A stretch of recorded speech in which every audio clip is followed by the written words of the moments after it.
Hi, I'm Lana Winters, and welcome to another episode of Analyzing Colonization, the Dutch in the East Indies. In this exciting episode, we will delve into how the Dutch left a lasting impact on the Indonesian people. The first Dutch expedition to Indonesia was in 1595. It was led by Cornelius de Helpman. The Dutch gained control of the East Indies in several ways. In 1602, the Dutch established the Dutch East India Company, or VOC, and took control of the majority of the East Indies. After that, they then proceeded to capture Malacca, one of the many islands in East Indies, from the Portuguese in 1641, and confined the British, after a period of fierce rivalry, to a factory of Bencoolen in southwestern Sumatra. The Dutch were then able to establish a network of factories in the eastern islands.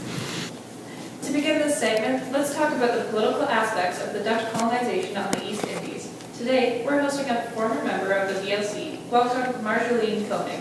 Thank you, Lena. Happy to be here. That's wonderful. Now, to begin with, I have a couple questions about the company you used to work for. Can you describe what sense of authority your community held over the Indonesian people?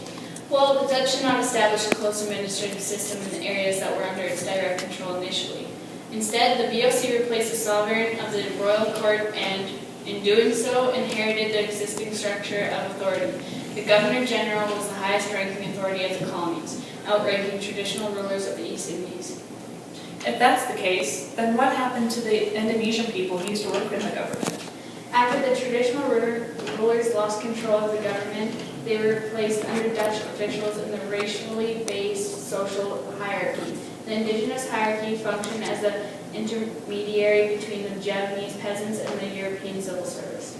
So, what exactly were the intentions of the VOC? Intentionally, the VOC was interested in the East Indies regarding economic gain, but started to develop an interest to interfere in indigenous politics on the island of Java in the 18th century, as that would improve their hold on the local economy. However, this led to the slow demise of the VOC, and eventually lost my job working within that company. Thank you, Marjolein, for those fantastic answers. As a consequence of the demise of the VOC, its possessions of the archipelago passed into the hands of the Dutch crown in 1800. They made several changes to the politics in the area, starting with Herman William Danvels, Governor-General from 1808 to 1811. He reorganized the central and regional colonial administration by dividing Java into districts, each one headed by a European civil servant, who then had to report the Governor-General in Batavia. Afterwards, Lieutenant Sir Stamford Raffles, Governor-General from 1811 to 1816, introduced the land tax, which meant that Javanese peasants had to pay tax, approximately 1/5 of their annual harvest, to the authorities. In 1908, students in Batavia founded the association Budi Utomo, the first native political society. This event is often regarded as the birth of Indonesian nationalism. A continued movement toward the East Indies independence led the Dutch to make changes within their government system.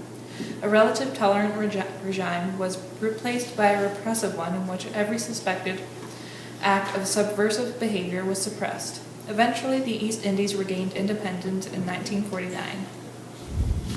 The VOC began the Dutch interest in economics in the East Indies. Established in 1602, the VOC established company factories for the collection of produce, pressured individual rulers to do business solely with the company, controlled the sources of supply of particular products. Clove production, for example, was limited to Ambon, nutmeg and mace to the Banda Islands. Pushed through a system of forced deliveries and contingencies. Contingencies constituted a form of tax payable in kind of areas under the direct control of the company. Forced deliveries consisted of produce that local cultivators were compelled to grow and sell to the company at a set price. I have here today a worker who is employed at a local farm in Java. Welcome to the show, Dinda. So, we know initially people in the East Indies grew crops such as rice as their major food source. However, after the Dutch arrival, what sort of foods were they encouraged to grow? We had to grow tea, coffee, tobacco, black pepper, sugar, indigo, and spices. And from what I've come to understand, much of the crop was taken by the government in a cultivation system? Yes, 1/5 of our crop. And the Dutch exported these goods for their own personal gain? Yes, they made us individual small farmers work on huge estates. No kidding. So, you indigenous traders of the region were pushed aside by the VOC as it gained control of more and more of the export trade of the archipelago? Well, aren't you glad that in 1800 the VOC went bankrupt and slowly fell apart? Yes, except we were still had to work in the crops and factories under the Dutch rule. You don't say. So, the Dutch Crown continued with the implementation of the agriculture policy. Now, let's delve into more detail about this system. It was a government-controlled forced cultivation system. In Dutch and Tanam Paka, forced plantation. In Indonesian, farmers were required to deliver fixed amounts of specified crops, such as sugar or coffee, as a form of tax. Luckily, this system was abolished in 1870, seeing it had much public resentment. In return, the peasants received an arbitrarily fixed compensation in cash, which basically had no relation to the value of the crop in the world market. Well, thank you for your time, Dinda. From these words, we can see that Dutch exploited the resources of the East Indies. Next, we will discuss how the Dutch affected the social dynamic of the East Indies through their colonization. The Dutch did not affect the East Indies culture in dramatic ways, although they did introduce new policies, changing the lifestyle of the Indonesian people, including encouraging increased farming as well as changing the crops produced. The Dutch people live in separate areas than the Indonesian people and did not often come in contact.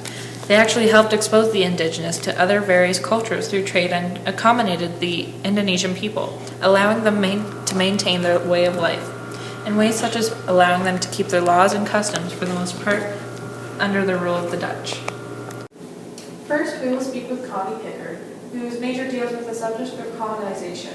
First, let's discuss language. So Bahasa Indonesia was established as the official language of Indonesia in 1945. So that language combines both the Dutch language and Malay, which is a native language commonly spoken in East Indies, especially for trade. So those languages form the basis of standard Indonesian. However, most Indonesians prefer to speak one of 700 indigenous languages, only using Indonesian to communicate with other ethnic groups. Fascinating. Now, what can you tell us about the Dutch effect on the East Indies in terms of religion? So the Dutch did not attempt to pressure the Indonesians into converting into Christianity, and they just rather exposed them to it. But in fact, in the process of expanding trade in the East Indies, the Dutch exposed the Indonesian people to the religious from around the world, including the Islam religion, Hinduism, and Buddhism. Now, I've heard about something called a liberal period. Could you tell me about that? Sure. So the Dutch introduced the liberal period, which lasted from 1870 to the 1900s, where the colonial states seemed to play the role of supervisory relations between the Western enterprises and the rural Japanese populations. This was opposed to the cultivation system, which was abolished in 1870. However, although liberals claimed that the benefits from having this system would trickle down to the local levels, they still suffered from hunger, famine, and epidemics that were just as common under the cultivation system. Were there any policies like this introduced?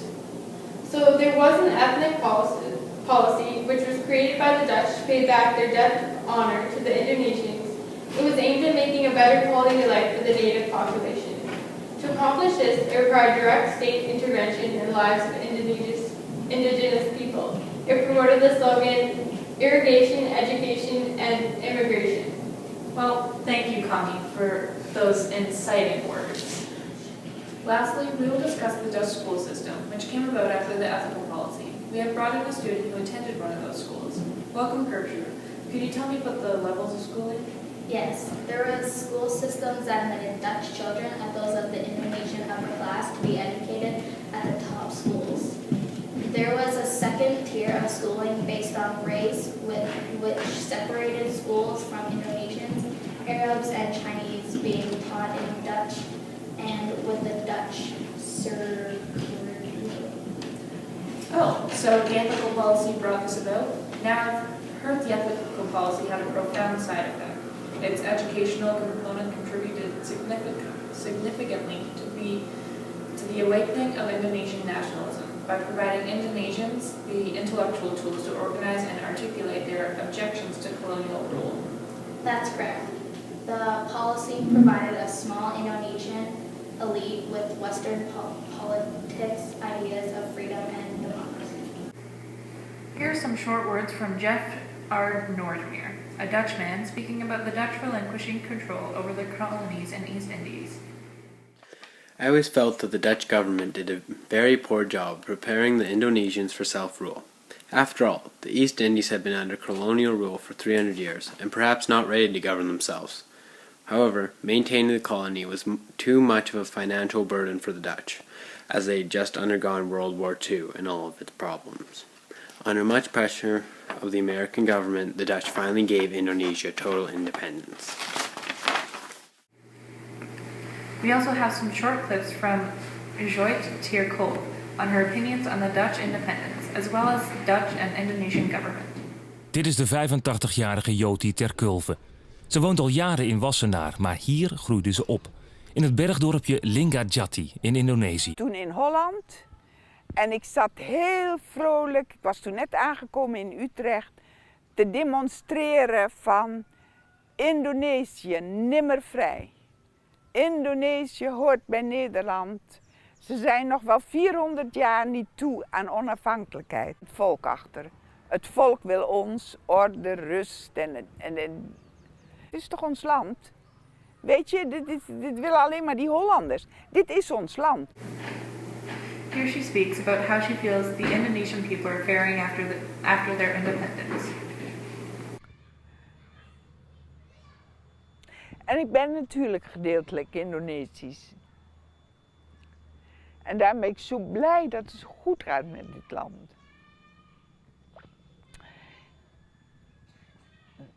En er zijn heel veel mensen in Nederland die dit ook voelen en ik hoop zo. Thank you for joining me on this edition of Analyzing Colonization. East Indies. Today, we are hosting black pepper. And my spices. Okay.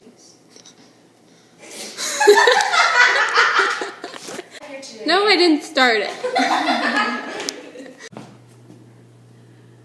In this exciting episode of We Delve into the...